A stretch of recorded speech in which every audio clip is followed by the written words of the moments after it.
Hello, everyone. My name is Immaculate. You're welcome to Immaculate Diaries. Today, I'm going to tell a bit of the story of what happened during my trip to Benin. It's both funny, like funny, serious, heartwarming, all rolled into one. So, I finished school in 2024, and for most of 2024 I was critically ill. I was sick, and so um there was no time for me to actually go and pursue my results. So I stayed at home, and in 20 early 2026 I decided that 2026 was the day I was the year I was going to pursue my results, finish up my clearance, and go for service hopefully. So in essence, I spent time I spent my time in 2024 and 2025 thinking that my result was ready and I had no issues. I was going to if I just go to school, I was just going to like talk to the people at the exams and records and collect my results. But when I got there, that wasn't the case. It happened that they said there was a way my name was written and they were confused on a lot of things. So they just skipped the name. They asterisk the name and skipped the name. To say I was dumbfounded is like an understatement because there was no way, there was nothing they could do to call my attention to it. They just left it like that. And I had to start running around. I will go to the office, they will tell me that they have not done it. I will come back, I'll go to the office, they will tell me that they have not done it. So the first time I arrived, I went to our school, our school house, that is our school lounge, our school quarters, or most certainly it's like a hotel. But in this case, it was just a guest house. So I went there thinking that it was going to take latest a week.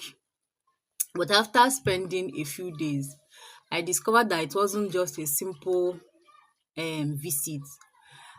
I went to my former yard and asked one of the landlords to accommodate me. He took me in, and after a while, after like one more week, he came and told me, because initially I thought it was going to just be for a while. I told him that I wanted to stay for a while, at least 2 weeks. After the 2 weeks, he came back to me and told me that I was going to pay for the house. And because I underestimated the weight of the problem, because of the way they kept explaining, talking to me, I underestimated the weight of the problem and told him that I was just going to stay for 2 weeks. After the 2 weeks, the man came and told me that I needed to pay for the house if I wanted to keep the house. He told me that I could pay for a year. I said no, that there was no reason for me to pay for a year because I had no estimate of the length of time I was going to stay. So I agreed to pay for 1 month. I think that was my original error because I underestimated what was going on.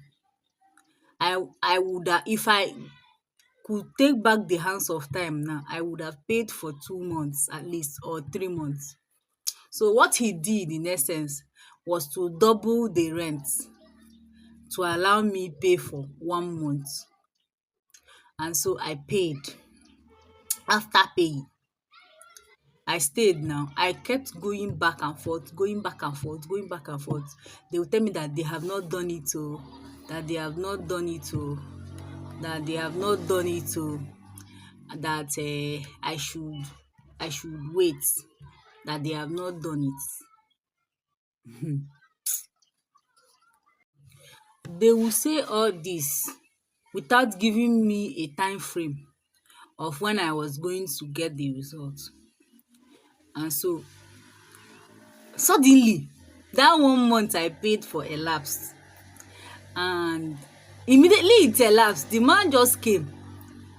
And the funniest part is that this man now started propositioning me, that they have been seeing me in the yard, that I'm a very quiet person, that he likes me, that he would like us to be friends. Remember this man is married, and if there's anything I would not do, it is to maybe become romantically involved with a married man. And I just looked at myself and I said no, that it was not going to happen. So he started making me uncomfortable. He will come and tell me why wouldn't I agree, that is nothing, that he likes me, all those things. And then naturally I became uncomfortable in the house. I started locking my door twice. I started looking at, keeping myself safe for the meantime. And by the time the rent elapsed, I said, okay, sir, can I pay for at least 1 more month? Let me just stay and see what they are going to do about my results.